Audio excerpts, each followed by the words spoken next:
Imagina esto. Noche cerrada. Una cámara húmeda. El metal frío de la pared. Un chico joven sale de la cárcel y apenas un día después empieza a decidir el destino de miles de personas. Promete justicia, pero paso a paso convierte el cuidado en un arma de control. Esta es la historia de un hombre que quiso construir un paraíso social al precio de la libertad de otros. Si el preview te sorprendió, sí, es real. Y lo que viene es aún más oscuro. Rivalidades, decisiones en la sombra, una caída y un intento desesperado de detener el tiempo. En algún punto te descubrirás dudando de algo inquietante. ¿Quién da más miedo? ¿Sus enemigos o él mismo? Hay biografías que empiezan con una fecha y un lugar. Esta no. Esta empieza con un cerrojo. Imagina una puerta de hierro en una cárcel provincial. Hierro frío, olor a cal húmeda. Un pasillo que no perdona el eco. Y al otro lado, una guerra que está a punto de estallar. El giro de la cerradura suena como un disparo, porque para José Antonio Girón de Velasco, aquel sonido no era libertad, era un reloj arrancando. Y aquí viene el contraste que lo cambia todo.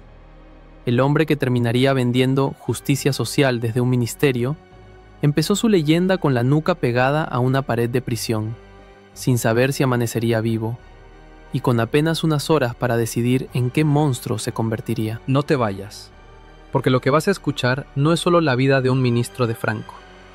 Es la historia de un joven que aprendió demasiado pronto que el poder no se pide, se toma, se defiende a golpes, se negocia con silencio, y se paga con enemigos que te esperan años, pacientemente, hasta el día en que puedan borrarte. Su nombre completo sonaba a linaje y a promesa: José Antonio Girón de Velasco. Pero su destino no tenía nada de quieto. Nació el 28 de agosto de 1911 en Herrera de Pisuerga, una localidad castellana donde el paisaje parece haber sido diseñado para forjar carácter. Horizontes secos, luz dura, inviernos que no piden permiso. En una familia acomodada, sí, pero el confort no es lo mismo que la calma. Desde muy joven, Girón respiró una idea antigua y peligrosa: que España era una herida y que había que cerrarla con mano firme, costara lo que costara. Años después, muchos dirían: era brillante, era ambicioso, era un fanático.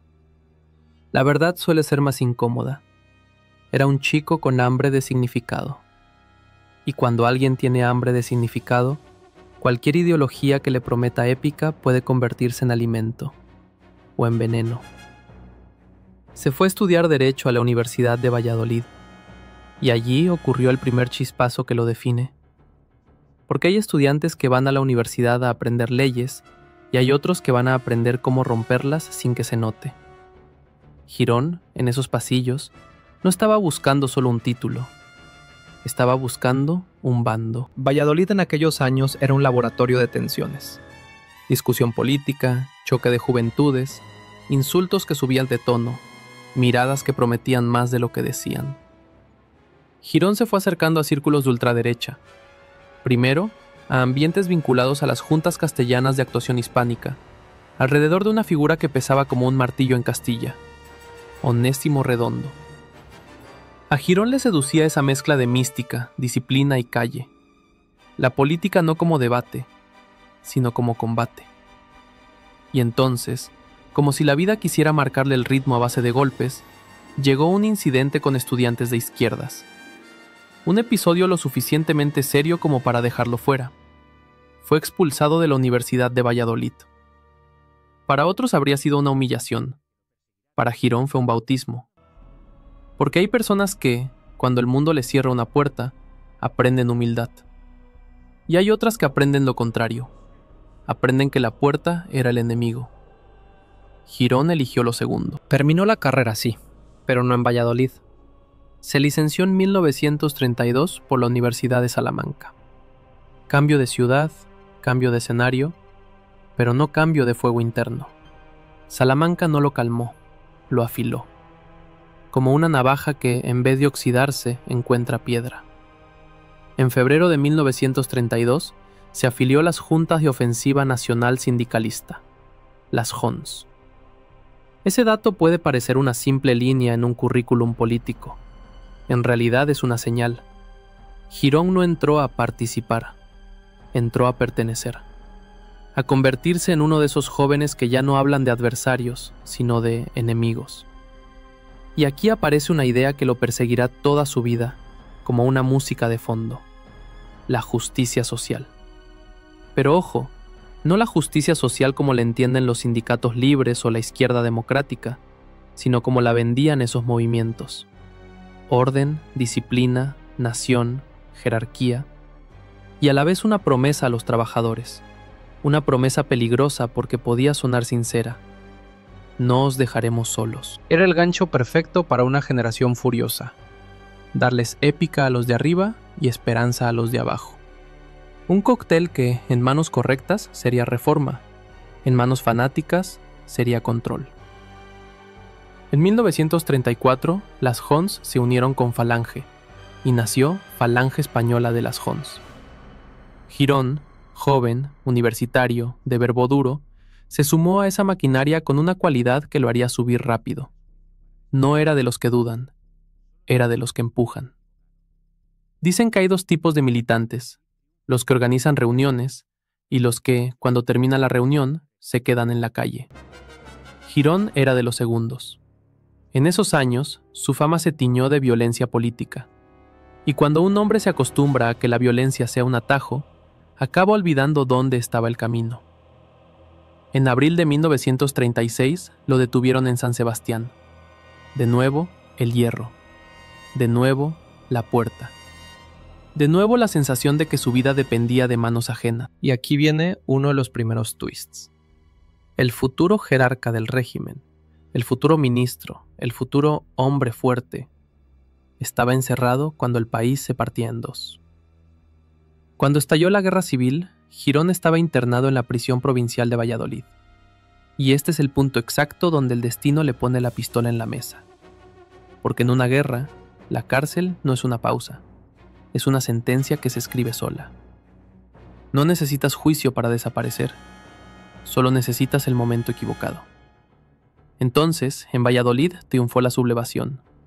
Y la prisión se convirtió, de repente, en un cofre que alguien quería abrir con urgencia.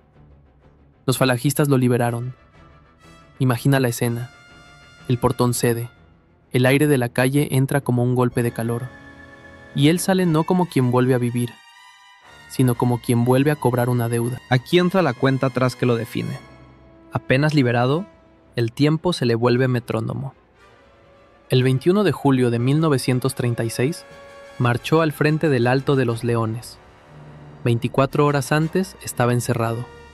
24 horas después, estaba en una carretera que olía a pólvora. Esa es su limitación de tiempo. No tuvo semanas para pensarlo, ni meses para construir una máscara. Solo horas. Y en esas horas, tomó una decisión que ya no tendría marcha atrás. Lo nombraron jefe provincial de las milicias de Falange.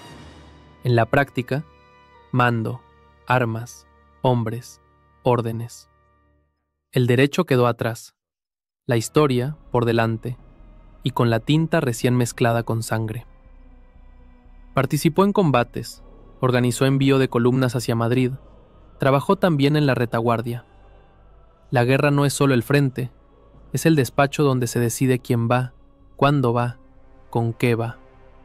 Y Girón aprendió una lección que no se enseña en ninguna facultad. En un conflicto, mandar es escoger quién se rompe por ti. Pero mientras el país ardía, dentro de su propio bando crecía otra hoguera, la lucha interna por el control de Falange. Y aquí llega el segundo twist, más venenoso. El enemigo de Girón no iba a ser solo el otro lado. Su enemigo iba a tener tu misma camisa, tu mismo saludo, tus mismas consignas, y una ambición igual o mayor que la tuya. La rivalidad no siempre se anuncia con disparos. A veces se anuncia con sonrisas tensas y decisiones administrativas.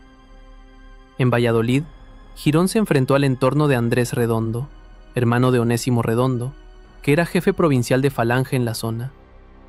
No era una disputa menor. Era una pelea por el alma de la organización. ¿Quién mandaba? ¿Quién distribuía cargos? ¿Quién decidía ascensos? ¿Quién era leal y quién era dudoso? Girón, junto a Luis González Vicén, lideró un núcleo de falangistas disidentes contra esa jefatura. Y aquí se ve su instinto. En plena guerra, cuando cualquier error podía matarte, Girón no se conformó con obedecer. Quiso influir, quiso cambiar jerarquías, quiso subir. Acudieron ante Manuel Gedilla, figura clave en las disputas de Falange en esos momentos.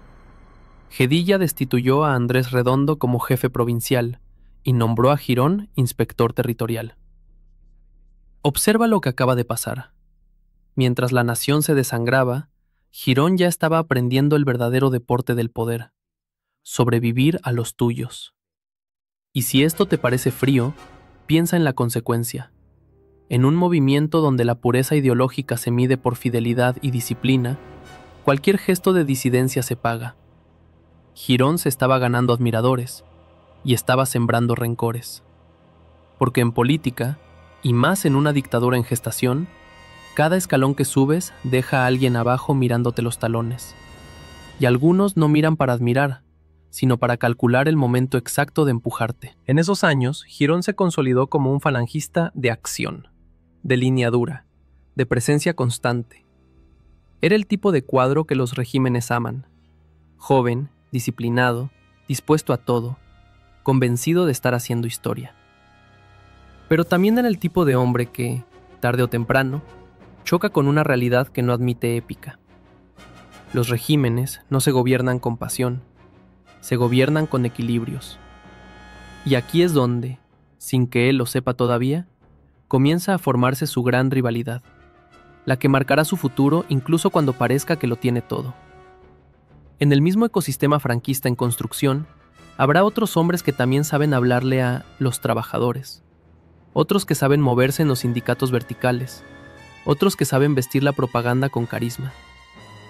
Uno de ellos será José Solís Ruiz, otro camisa vieja, con una sonrisa peligrosa, más dúctil, más moderno en las formas, capaz de vender apertura interna sin soltar el control real. Girón representa el hierro. Solís aprenderá a representar el terciopelo. Y cuando el hierro se enfrenta al terciopelo, a veces el hierro gana, pero muchas veces el terciopelo asfixia sin hacer ruido. De momento, sin embargo, Girón avanza como un tren en la niebla. La guerra termina, el nuevo estado se organiza, los puestos se reparten, y en ese reparto, Girón, ya curtido, ya temido, ya respetado, se coloca cerca de la maquinaria central. Hay un instante clave que suele pasar desapercibido, cuando alguien deja de ser un hombre de milicia y empieza a convertirse en un hombre de despacho. Ese tránsito es peligroso, porque el despacho te obliga a otra clase de violencia, la de firmar papeles que cambian vidas sin verles la cara. Girón estaba a punto de cruzar esa puerta, y aquí te dejo con una imagen que funciona como promesa y amenaza. Un joven de 28 años que salió de una prisión a toda velocidad, que subió en una organización a golpe de decisión y conflicto, y que ahora se acerca a la cúspide de un régimen que lo necesita, pero que también lo vigila. Porque en el franquismo, subir era una victoria, pero mantenerse era una guerra nueva. Imagina esto: noche cerrada, una cámara húmeda, el metal frío de la pared. Un chico joven sale de la cárcel y, apenas un día después, empieza a decidir el destino de miles de personas. Promete justicia, pero, paso a paso, convierte el cuidado en un arma de control. Esta es la historia de un hombre que quiso construir un paraíso social al precio de la libertad de otros. Si el preview te sorprendió, sí, es real.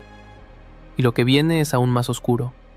Rivalidades, decisiones en la sombra, una caída y un intento desesperado de detener el tiempo. En algún punto te descubrirás dudando de algo inquietante. ¿Quién da más miedo?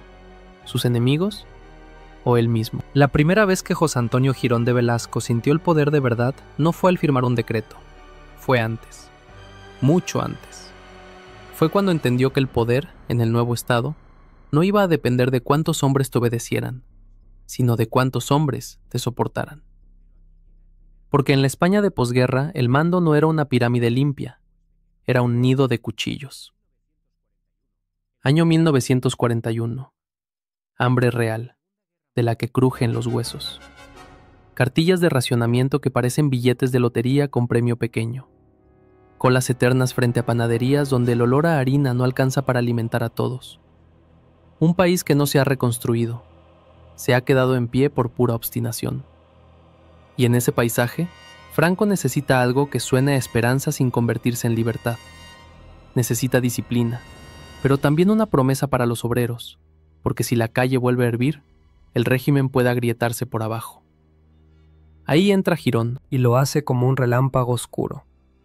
Joven, con aura de camisa vieja, con expediente de guerra, con un verbo que no pide perdón. Entra con un atributo que en una dictadura vale más que cualquier diploma, la etiqueta de leal. Aunque esa palabra en los pasillos siempre signifique útil hasta nuevo aviso. Lo nombran ministro de Trabajo. La escena, si la imaginamos bien, tiene una tensión casi teatral. Un despacho grande, mapas, banderas, retratos, silencio de madera noble. Alguien le acerca una carpeta. Alguien le ofrece una pluma. Y Girón, que venía de la calle y de la pelea interna, entiende el verdadero salto. Ya no va a mandar milicianos, va a mandar sobre la vida diaria. Sueldo, horario, enfermedad, accidentes, conflictos laborales. El dolor cotidiano convertido en expediente. Y entonces Franco le lanza, según la leyenda que se respira en la época, una consigna que suena simple, pero es una trampa perfecta. Que el obrero no vuelva a ser carne de cañón del desorden, y que el orden no se rompa. Traducido al idioma real del régimen, haz que el trabajador sienta que el Estado lo protege, pero sin permitirle elegir nada. Girón sonríe por dentro, porque esto encaja con lo que él ha vendido siempre. Una justicia social que no nace del conflicto libre, sino de la tutela. Un sindicalismo vertical. Una paz laboral impuesta. Un Estado que reparte y vigila. Para él no es contradicción, es método. Pero aquí llega el primer golpe dramático de esta etapa. Su cargo es grande y su tiempo es pequeño. En 1941, el régimen aún está definiendo su forma. La Segunda Guerra Mundial en Europa lo contamina todo. Cada movimiento tiene olor a alineamiento. Cada ministro es una pieza en un tablero internacional que puede volverse contra España. Franco necesita equilibrios. Militares, monárquicos, católicos, falangistas, tecnócratas embrionarios, familias que se toleran a base de cuotas y desconfianza. Girón, falangista duro, entra en un gobierno donde el falangismo no es dueño absoluto. Y eso significa una cosa: cada acierto será atribuido al caudillo, y cada error tendrá nombre y apellidos. El reloj empieza a correr. Desde el primer día, Girón se obsesiona con convertir el Ministerio de Trabajo en un motor propagandístico, y a la vez en un escudo. Si logra presentarse como el hombre que cuida al obrero, se vuelve imprescindible. Si falla, se vuelve prescindible. Y aquí aparece el conflicto central en forma de rival. No como un villano de película, sino como algo peor. Un competidor real, con acceso directo al oído de Franco y con un instinto político casi depredador. Ramón Serrano Suñer, el cuñadísimo, elegante, calculador, con redes, con influencia, con mirada de estadista. Serrano no necesita levantar la voz para mandar, le basta con colocar piezas. Para Girón, Serrano representa una amenaza mortal, el falangismo de salón, el que decide desde arriba, el que administra la ideología con guantes limpios. Girón, en cambio, quiere el falangismo de trinchera, directo, social, combativo y con músculo propio. La rivalidad entre ambos no siempre se ve en público. En público se saludan, se toleran, se necesitan. Pero detrás, el aire se corta.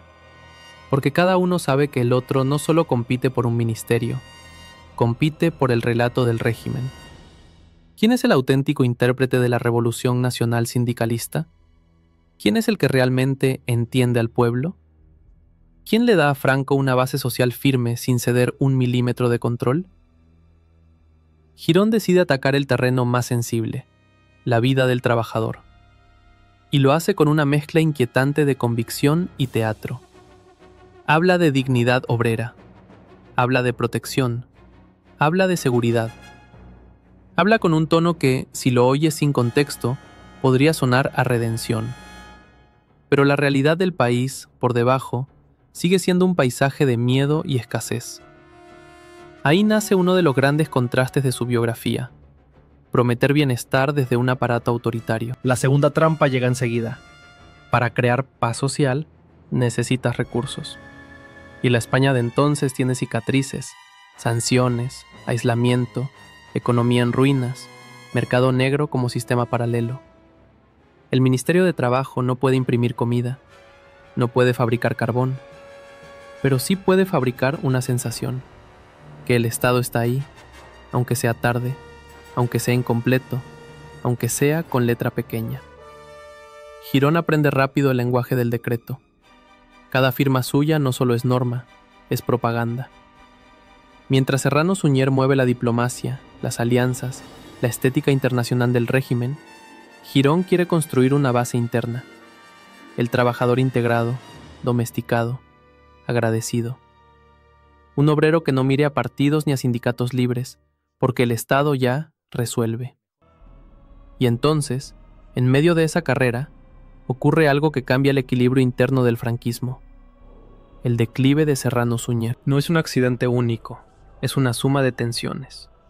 Choques dentro del propio bando, fricciones con militares, con católicos, con otros bloques.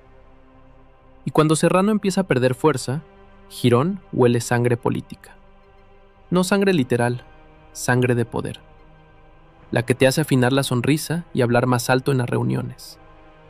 Aquí viene un twist que da miedo por su frialdad. Girón no cae con el hombre fuerte que se debilita. Girón sobrevive, se queda, se consolida. No porque sea más moderado, sino porque se vuelve útil en un punto exacto. La dictadura necesita una cara social para no parecer solo uniforme. Así que Girón se aferra al ministerio como si fuera una trinchera administrativa. Y desde ahí empieza a construir su perfil público. El ministro que se presenta como defensor del trabajador.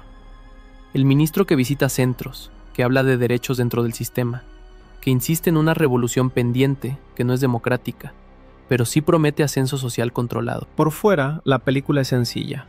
Un joven ministro trabaja por el obrero. Por dentro, la película real es esta. Girón pelea por convertir su cartera en un reino propio, porque sabe que el día que su reino parezca pequeño, lo echarán. Y Franco lo observa. Franco no premia la pasión, premia la estabilidad. Y Girón, si quiere durar, debe demostrar que su falangismo no desordena, sino que sujeta. Ahí está su limitación de tiempo, el verdadero reloj que lo persigue durante esta fase. No es un plazo oficial, es algo peor, un plazo invisible, el que impone el dictador a sus ministros. El plazo que nadie anuncia, pero todos sienten. Ese momento en el que Franco decide si eres herramienta o estorbo. Y si te conviertes en estorbo, no hay discurso que te salve. Así que Girón comienza a hacer lo que mejor sabe hacer un superviviente: convertir cada crisis en una oportunidad. Un conflicto laboral estalla en una fábrica. Girón aparece como árbitro. Se disparan los rumores de carestía. Girón habla de protección. Los obreros se quejan por accidentes. Girón promete mecanismos. Los empresarios temen perder control. Girón tranquiliza con orden. En esa danza, su competidor cambia de forma. Al principio es Serrano Suñer, sí, el rival de alto voltaje. Pero cuando Serrano se apaga, el enemigo del futuro empieza a asomar como una silueta en el borde del escenario. El falangista adaptable, el que entiende que en el franquismo el que sobrevive no es el más duro, sino el que mejor se camufla. Ese hombre, años después, tendrá nombre y sonrisa. José Solís Ruiz. Pero todavía no. Todavía Girón cree que el combate es entre auténticos y oportunistas. Y eso, en un régimen, es una fe peligrosa, porque la autenticidad no siempre gana. A veces se convierte en diana. Lo que sí hace ya desde estos años es ocupar espacio simbólico. Habla de dignificar al trabajador dentro del Estado. Asegura que el obrero es columna de la nación, no enemigo. Repite que la lucha de clases es veneno extranjero. Y vende una idea que se queda pegada en la memoria de la época. El Estado como gran patrón justo, superior a empresarios y a conflictos. Es una idea atractiva en un país exhausto, porque el agotado no busca ideología, busca alivio. Y sin embargo, el alivio tiene precio: obediencia. Mientras tanto, Girón aprende otra lección amarga. El Ministerio de Trabajo no solo regula vidas, también crea enemigos. Porque toda medida social, incluso dentro de una dictadura, molesta a alguien. Si proteges al trabajador, el empresario se inquieta. Si contentas al empresario, el trabajador se enfurece. Y si intentas contentar a ambos, terminas pareciendo un propagandista o un incompetente. Girón decide apostar por la imagen del protector. Y eso lo enfrenta, inevitablemente, a otras familias del régimen que temen que el falangismo social acumule demasiado prestigio. Los militares quieren orden. Los sectores más conservadores quieren control sin concesiones. Los católicos quieren moral y caridad antes que revolución social. Y Girón, con su retórica de justicia y derechos dentro del marco franquista, parece demasiado activo para quienes prefieren que la sociedad se quede quieta. Aquí la tensión sube como un ascensor sin freno. Cuanto más crece Girón como símbolo social, más vigilado está. Cuanto más se asocia su nombre a beneficios y protección, más temen algunos que ese discurso cree expectativas, y las expectativas son pólvora. Porque si prometes, tarde o temprano te exigirán. Y entonces aparece el miedo secreto del régimen, el miedo a un obrero que, incluso domesticado, aprenda a pedir más. Girón, paradójicamente, se convierte en un hombre que debe contener el incendio que él mismo alimenta con su retórica. Es decir, debe convencer al trabajador de que el Estado es justo, pero también debe convencerlo de que no tiene derecho a protestar. Ese equilibrio es casi imposible. Pero Girón lo intenta con una energía feroz. Se vuelve omnipresente. Se vuelve el ministro del obrero. Se vuelve, para algunos, el rostro más social del franquismo. Y eso le da algo que vale más que la lealtad. Le da una base de apoyo dentro del aparato sindical vertical, dentro de la falange, dentro de una parte de la burocracia que lo ve como símbolo. Y aquí llega el giro más inquietante de esta segunda etapa. Girón empieza a creer, de verdad, que puede empujar al régimen hacia una revolución social falangista desde dentro. Que su ministerio no es solo un engranaje, sino una palanca.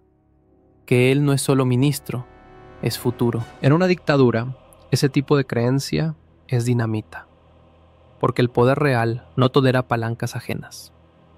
Franco tolera ambiciosos solo cuando su ambición cabe dentro del marco del caudillo.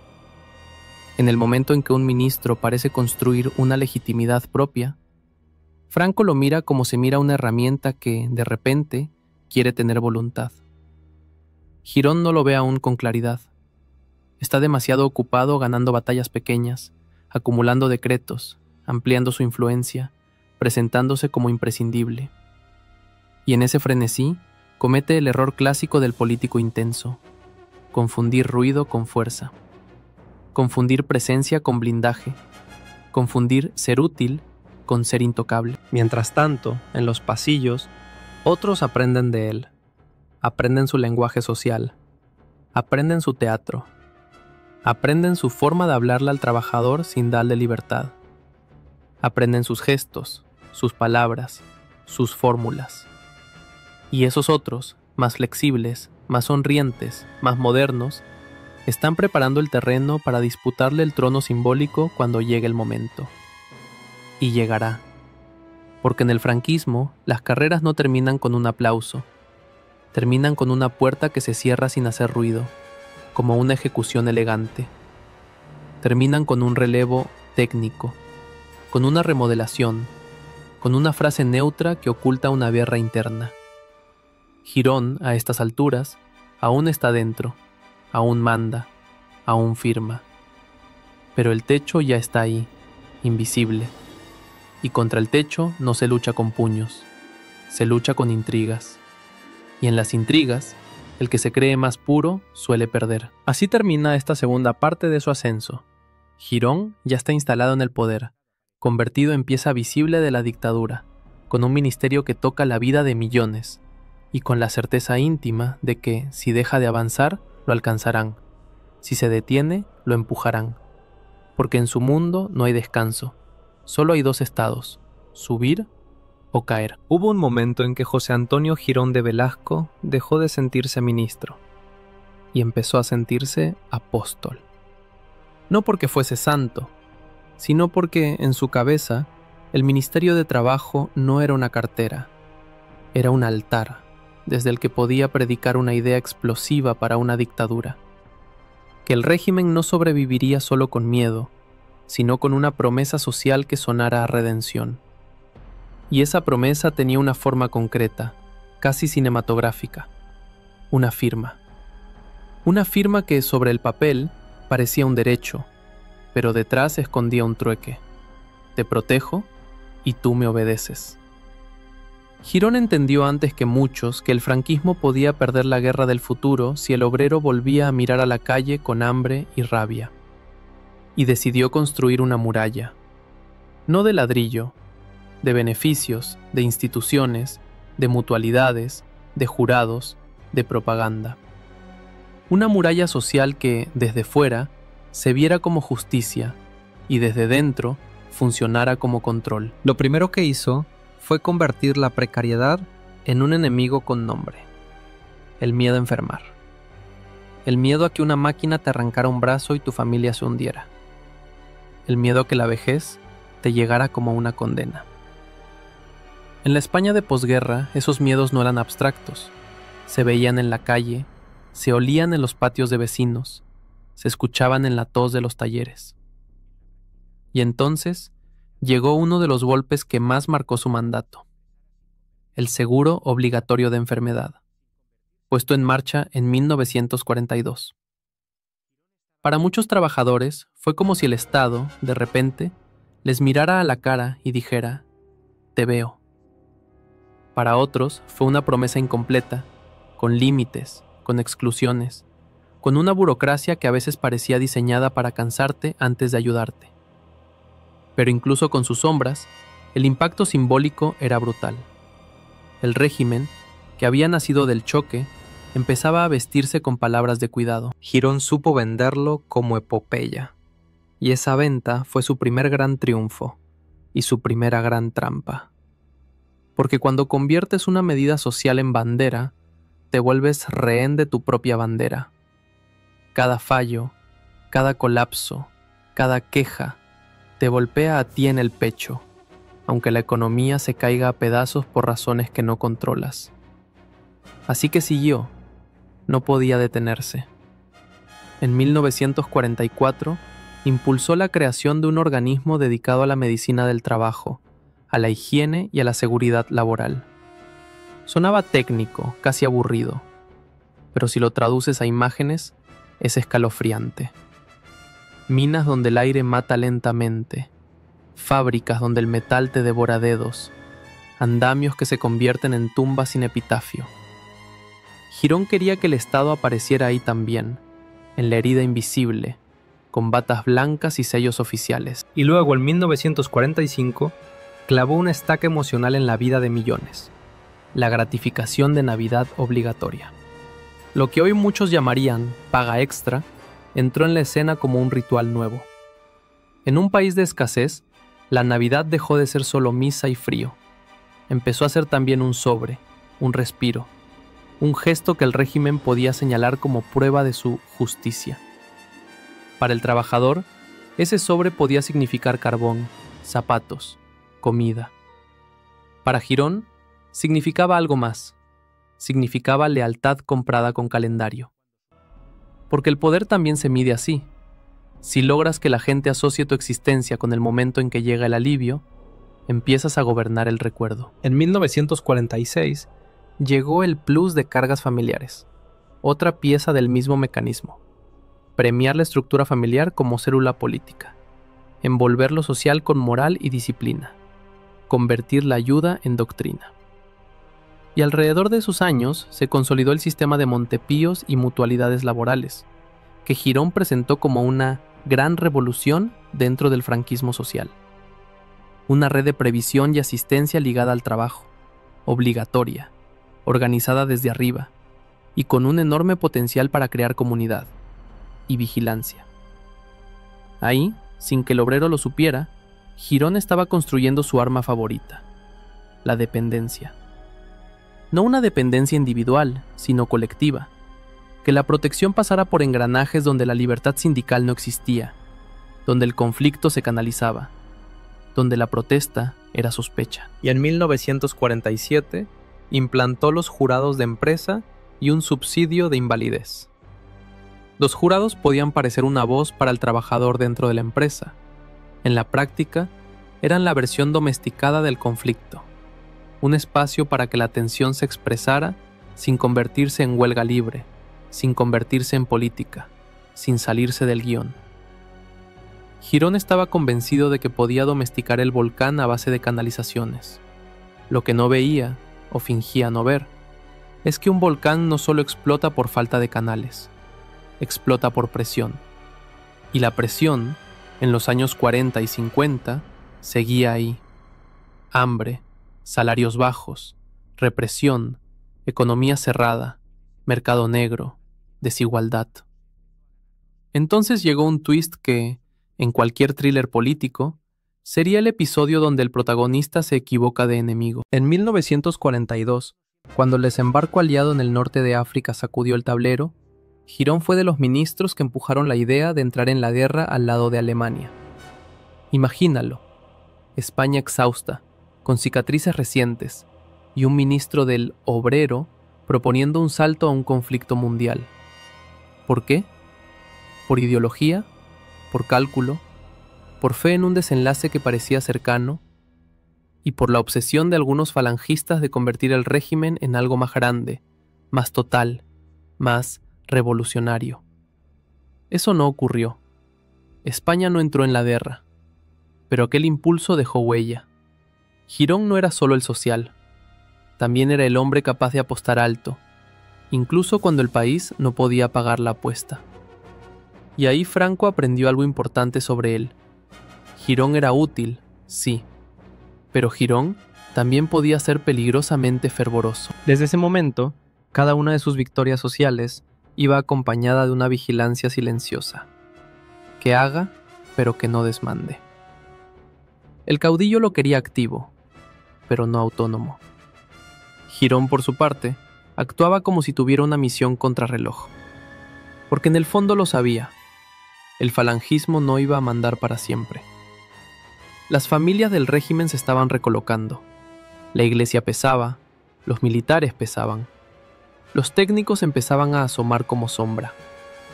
Y si él quería que la justicia social falangista quedara escrita en piedra, tenía que dejar instituciones que sobrevivieran incluso cuando su nombre ya no fuera pronunciado en voz alta. Así empezó su fase más ambiciosa.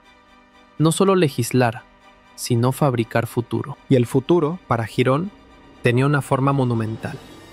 La educación obrera convertida en propaganda de piedra. Las universidades laborales. Ese concepto, enorme, casi teatral, se puso en marcha en 1955 como un símbolo. Grandes complejos donde hijos de trabajadores podían formarse, ascender, convertirse en técnicos, en mano de obra cualificada. La promesa era potente. Tu hijo no heredará solo tu fatiga, heredará una escalera. Pero el truco estaba en la escalera. La escalera subía dentro del edificio del régimen. En los discursos, aquello sonaba a ascensor social. En la realidad política, era otra forma de integrar a la clase obrera en un sistema sin pluralismo, Monumentos al trabajo, sí. Y también monumentos a una idea. No necesitas sindicatos libres, no necesitas partidos, necesitas al Estado paternal.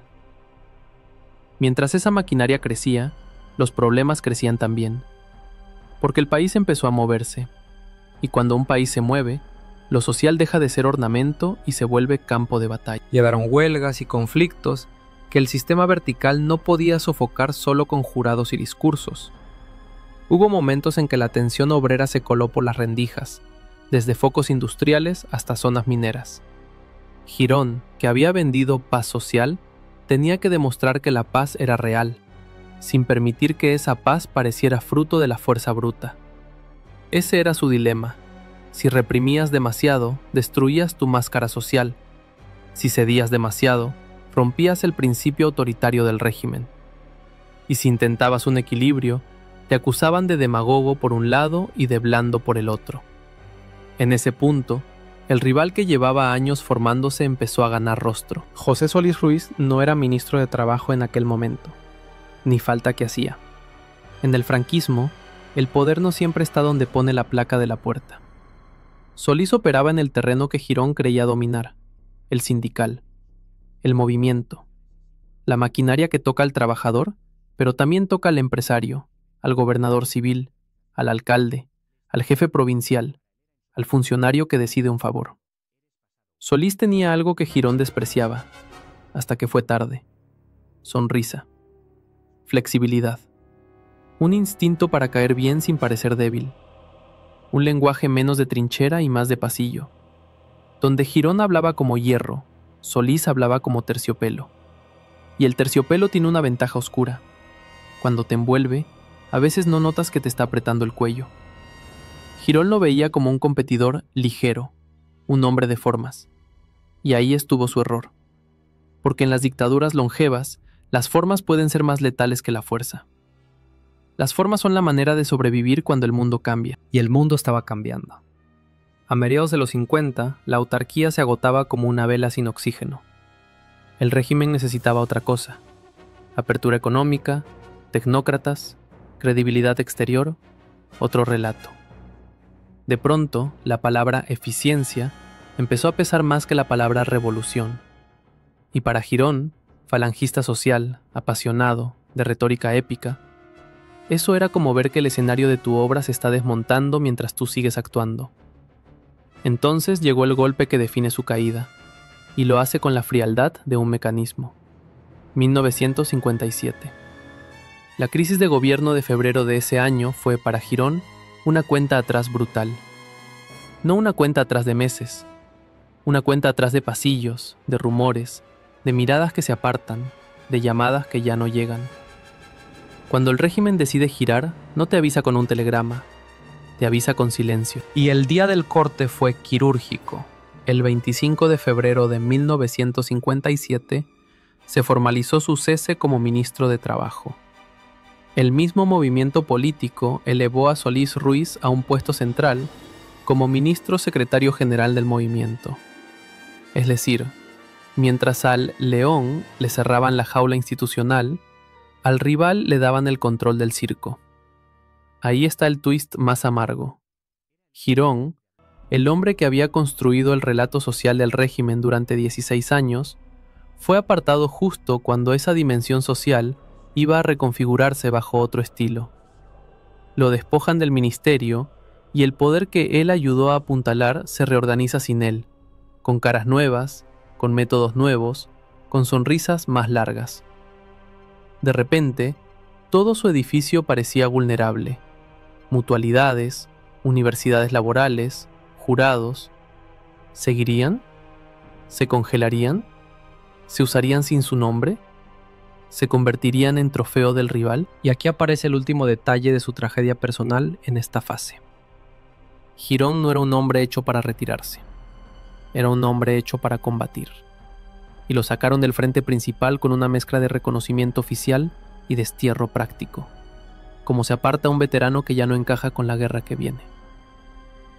Todavía en 1956 lo habían colocado como vicesecretario de Obras Sociales, una forma de mantenerlo dentro del engranaje sin dejarle la palanca más visible. Era el tipo de ascenso que suena bien en la prensa, pero que en la realidad sabe a pasillo lateral, a antesala. Girón lo sintió, aunque no lo admitiera. Y por primera vez desde aquella prisión de 1936, volvió a escuchar el sonido simbólico del cerrojo. Solo que ahora no era una puerta de hierro, era una puerta de terciopelo. Una puerta que no chirría, una puerta que se cierra con educación y te deja fuera igual. El ministro del Obrero había dejado un rastro de leyes sociales, instituciones y símbolos que marcaron al franquismo durante años. Pero el régimen, al girar hacia la modernización económica, le estaba diciendo algo que para él era insoportable. Ya no eres futuro, eres pasado útil. Y en esa frase, no pronunciada pero entendida, nace el Girón que vendrá después. El hombre que, fuera del gobierno, no dejará de hablar, de presionar, de resistirse a cualquier apertura. El hombre que convertirá su nostalgia de poder en bandera. Pero eso todavía no ha ocurrido. De momento, lo único que existe es un político que mira su propia obra y se pregunta, con rabia silenciosa, si todo lo que construyó fue un legado o una jaula que otros van a habitar sin él. Cuando José Antonio Girón de Velasco salió del Ministerio de Trabajo en 1957, no salió caminando, salió mordiéndose la lengua. Porque él no entendía el poder como un cargo, lo entendía como una trinchera. Y de pronto, lo habían sacado de la trinchera principal y lo habían dejado en un terreno donde las balas ya no silbaban. Pero las decisiones podían matarte igual, solo que sin sangre visible. Y aquí empieza el tramo más extraño de su vida, el tramo donde un hombre que fue la cara social del franquismo aprende que el verdadero miedo no es perder el despacho, sino perder el relato. La primera escena de esa etapa podría parecer pequeña, casi doméstica, pero por eso mismo da escalofríos. Girón mira al país y siente que algo se desliza. No es una revolución en las calles, es peor, una transformación silenciosa, un cambio de idioma. Antes, el régimen hablaba de épica, de camisa, de victoria, de disciplina. Ahora empieza a hablar de gestión, de modernización, de eficacia, de apertura económica. Palabras que no disparan, pero que desmontan. Y él, que se había construido como hierro, entiende que el hierro no gana contra el aire.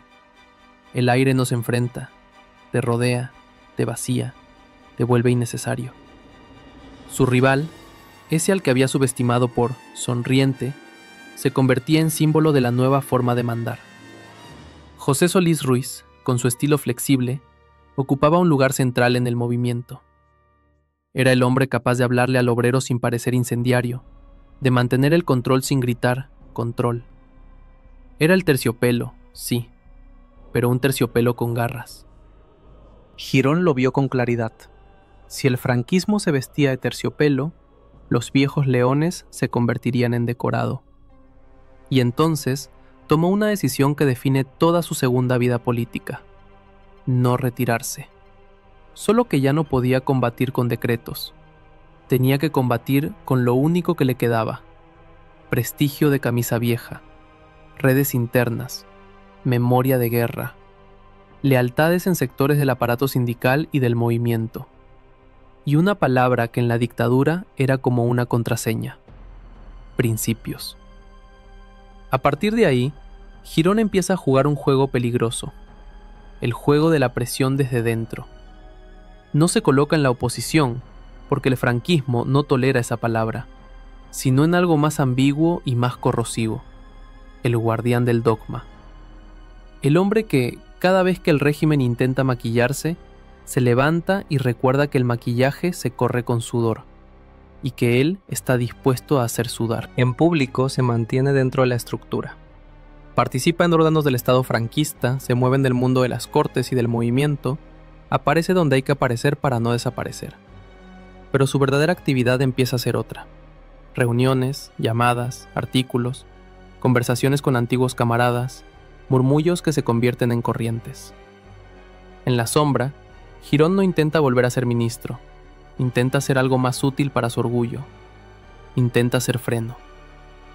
Y aquí llega el primer gran hook de esta última etapa, el contraste que duele. Girón, el hombre que construyó políticas sociales para integrar al obrero, termina viendo el futuro como un enemigo. Un futuro donde los obreros ya no quieren solo protección, sino voz. Donde la sociedad empieza a respirar más rápido. Donde el país, por fin, quiere moverse sin permiso. Para un político democrático, eso sería esperanza. Para Girón, era amenaza. Porque él sabía una cosa que la gente de fuera no veía. En el franquismo, la estabilidad no es un equilibrio natural, es una tapa puesta a presión. Y cuando el vapor sube, hay dos opciones. O aflojas la tapa, o la sujetas con los dos brazos aunque te queme. Girón eligió sujetarla. Y cuanto más pasan los años, más dramática se vuelve la cuenta atrás que lo persigue. Ya no es un plazo administrativo, es un reloj biológico y político. Franco envejece. Franco se enferma. Franco se apaga. Y Girón entiende algo que le perfora el estómago. El día que Franco falte, el régimen perderá su centro de gravedad. Y en un sistema construido alrededor de un hombre, cuando el hombre desaparece, lo que queda no es una institución, queda un vacío. Ese vacío era su verdadero enemigo, y lo peor es que no podía detenerlo. Podía gritar, podía advertir, podía intentar blindar principios, pero no podía detener la marcha del tiempo. Así que empezó a convertir su miedo en ofensiva. En los últimos años del franquismo, cuando se habla de apertura, cuando algunos imaginan reformas para asegurar continuidad sin estallido, Girón se vuelve uno de los rostros más visibles del inmovilismo. No inmovilismo cómodo, inmovilismo combativo. Se asocia a lo que luego se llamaría el búnker, los sectores que quieren mantener intacto el edificio, aunque se esté agrietando, aunque el mundo exterior ya no lo reconozca, aunque la juventud lo mire como una reliquia. Y aquí aparece un twist psicológico. Girón no actúa como alguien que defiende privilegios personales, ya no tiene el ministerio. Actúa como alguien que defiende una identidad. Como si su vida solo tuviera sentido si el país sigue pareciéndose al país que él ayudó a construir. Como si admitir el cambio fuese admitir que su juventud, su cárcel, su guerra, su ministerio, todo fue para levantar un castillo de arena. La rivalidad con Solís, en ese contexto, se vuelve casi una guerra por el alma del régimen. Solís representa la versión presentable, la que intenta sobrevivir adaptándose, sonriendo, prometiendo modernidad controlada. Girón representa la versión pura, la que no se adapta sin sentirse traición. Y en dictaduras envejecidas, la pureza tiene una tentación terrible. Cuando ya no puedes ganar el futuro, intentas condenarlo. Girón empieza a lanzar mensajes que suenan a advertencia. Insiste en la fidelidad a los principios del franquismo. Desconfía de cualquier gesto de apertura. Repite la idea de que ceder es abrir la puerta al caos, al enemigo, al retorno del conflicto. Habla con un tono que mezcla nostalgia y amenaza, como si quisiera recordar a todos que el régimen nació de una ruptura violenta, y que podría volver a eso si alguien traiciona. Y aquí, en términos narrativos, sube la tensión de una forma que casi se puede ver. Imagina un salón de reuniones, humo, vasos, traje oscuro, y un anciano de mirada dura diciéndole a los suyos: no podéis aflojar. Y al fondo, otros hombres más jóvenes, más pragmáticos, pensando: si no aflojamos, esto revienta. El franquismo tardío se convierte en una cuerda tensada entre dos manos. Una mano quiere ceder para no romper, y la otra mano, la de Girón, quiere tensar para demostrar fuerza. Y cuanto más tensas, más probable es el chasquido. Pero la cuenta atrás no se detiene. Llega 1975. Franco muere. Y en el instante en que muere, el mundo de Girón pierde el imán. La escena es casi simbólica. El dictador desaparece y con él desaparece el árbitro definitivo. Hasta entonces, Girón podía presionar, amenazar, recordarle a todos principios, pero siempre existía un centro que imponía límites. Ahora el centro se ha ido, y por primera vez, la política deja de ser obediencia vertical y se convierte en negociación, en incertidumbre, en riesgo real. Ese cambio lo descoloca. Y aquí viene la parte más dramática. Girón no se retira cuando muere Franco. Al contrario, se activa con furia. Porque entiende que el momento de la transición es el momento donde se decide si el edificio se reforma o se derriba. Y para él, reformar era ya una derrota, porque reformar implicaba admitir que el edificio tenía problemas de origen. Así que se posiciona contra el rumbo que empieza a tomar España. Contra las reformas políticas que abren paso al pluralismo. Contra la idea de que el país puede organizarse sin un movimiento que lo contenga todo. Contra el lenguaje nuevo, elecciones, partidos, libertad sindical, constitución. Y esto es importante. Girón no era solo un viejo nostálgico protestando. Era un hombre con pasado de poder, con contactos, con influencia simbólica en sectores del aparato. Sus palabras eran gasolina en un ambiente cargado. Su rivalidad con Solís, en esta fase, se convierte en un espejo cruel. Solís, el terciopelo, intenta navegar la transición de manera que su biografía no se hunda con el régimen. Girón, el hierro, se niega. Prefiere el choque antes que la adaptación. Prefiere la lealtad al mito antes que la supervivencia política. Es como si en el fondo Girón estuviera compitiendo por la última palabra, por decidir qué significa ser fiel. Y en esa competencia, su discurso se vuelve más intenso, porque sabe que su tiempo se acaba. No solo por edad, ya es un hombre mayor, sino porque la historia está acelerando. España está corriendo y él está tratando de detenerla con las manos. ¿Y cuál es el límite real? El límite real es que, en la Nueva España, su lenguaje empieza a sonar como un eco. Todavía puede hacer ruido, sí. Todavía puede influir en algunos círculos, sí. Pero la sociedad ya está mirando hacia otra parte, hacia la calle, hacia la urna, hacia la posibilidad de discutir sin miedo. El mundo que él entendía como orden empieza a ser interpretado por muchos como encierro. Y entonces sucede algo que, para un hombre como Girón, es casi una tragedia íntima. Se convierte en una figura que habla desde el pasado a un país que ya no habla ese idioma. Aún así, no se rinde. Durante los años de la transición, su postura se asocia a la resistencia dura al cambio. Lo ven como uno de los símbolos de los sectores que temen o rechazan la democratización. Para quienes querían avanzar, Girón es un obstáculo.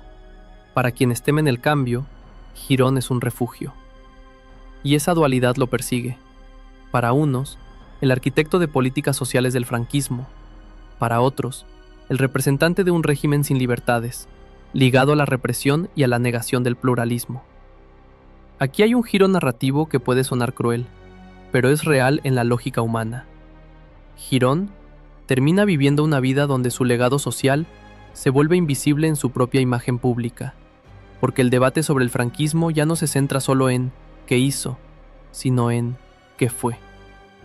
Y entonces llega el último tramo, el del hombre que envejece con su época en contra. Se va apagando el Girón de los despachos y queda el Girón del carácter. El hombre que mira atrás y ve su obra, mutualidades, sistemas de protección, estructuras laborales, mezclada con algo que no puede separar, el contexto de dictadura. Porque la historia no es una lista limpia de logros, es una atmósfera. Y esa atmósfera lo marca. En sus últimos años, ya lejos de la primera línea, su vida adquiere un tono casi de exilio interior. No necesariamente un exilio geográfico, sino moral. El país donde se formó políticamente ya no existe. La falange que imaginó ya no existe. El movimiento ya no existe. Los principios que defendía han quedado como lenguaje de minorías. Y aquí, la imagen final es dura, casi cinematográfica. Un hombre que construyó su identidad en la idea de permanencia, enfrentado a la única ley que nunca se puede derogar: el cambio. Muere en 1995 en Fuengirola, Málaga. Y con su muerte se cierra un arco que parece escrito por un guionista obsesionado con los contrastes. El joven que sale de una cárcel a toda velocidad, el ministro que convierte el trabajo en propaganda social, el veterano que intenta frenar el reloj con la palma abierta, el anciano que ve cómo el país se reescribe sin pedirle permiso. Su legado queda como una herida doble, que depende de quien la mire. Por un lado, dejó estructuras y medidas que formaron parte de la construcción de un Estado social dentro de un régimen autoritario. Redes de protección, instituciones laborales, un discurso que integró a muchos trabajadores en un marco controlado. Para algunos, eso fue alivio real en vidas reales, en talleres reales, en familias reales que pudieron respirar un poco más. Por otro lado, su nombre no se puede separar de lo que sostenía el sistema: ausencia de libertad política, represión del disenso, sindicalismo sin pluralismo, una idea de paz social construida más con obediencia que con derechos. Para otros, y no son pocos, sus políticas sociales fueron también herramientas de domesticación: pan con bozal, protección con vigilancia, beneficios con silencio. Y ese choque es el último conflicto que lo sobrevive, la batalla por el significado. Porque al final, la pregunta que su biografía deja flotando no es ¿fue bueno o malo? Esa simplificación es demasiado cómoda, sino algo más incómodo. ¿Qué sucede cuando un hombre cree sinceramente que la justicia solo puede existir sin libertad? ¿Qué tipo de protección nace de ahí? ¿Qué precio paga la sociedad por ese tipo de cuidado? Girón, en su vida, apostó por una respuesta. España, al final, eligió otra.